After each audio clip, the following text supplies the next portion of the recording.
ওদিকে বোধ হয় দাদু ভাইয়ের গায়ে হলুদটা হয়ে গেল।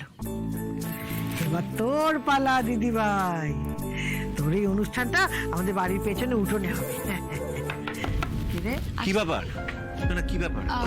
আসলে আরশির বাড়ির লোকের একটা বাইক নেব, তো আরশি পাশে থাকলে খুব ভালো হয় আর কি। কিন্তু ওর তো এখন গায়ে হলুদ হবে, এখন কি করে বাইক দেবে?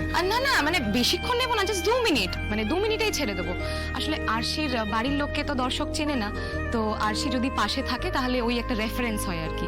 তাছাড়া ওনারাও একটু কমফোর্টেবল ফিল করবেন। আচ্ছা ঠিক আছে ঠিক আছে, আমি যাচ্ছি, চলো। আচ্ছা চলো। এই দেখো অবশ্য মেয়েটা চলে গিয়ে ভালোই হলো, বুঝেছিস? কি করে? এই মুখায় যদি মেয়েগুলো দাদু ভাইয়ের গায়ে ছড়ানো হলুদ নিয়ে আসতে পারে না, তাহলেই ভালো হয়।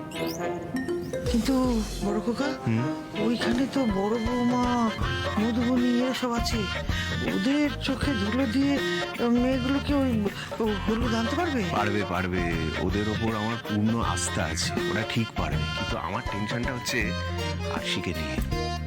আরে বাবা, ও সকালে যেভাবে ওই দই চিড়ের ব্যাপারটা ধরে ফেললো না, ওনা আবার আমাদের দেওয়া হলুদ মাখতে বেঁকে বসে। আমি না ওর মাকে আর বোনকে পাশে রাখবো, বুঝছিস তো? তাহলে আর ট্যাপও করতে পারবে না। আমরা যে হলুদ দেবো সেই হলুদই ওর গায়ে মাখাবে, কোনো যুক্তি দিয়ে বাধা দিতে পারবে না। ওটা আমি এনেছিস এনেছিস এনেছিস। হ্যাঁ,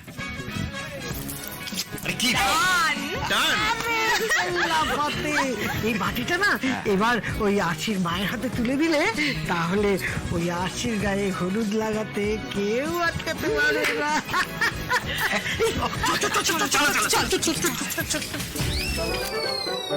কোথায় যাচ্ছ তোমরা?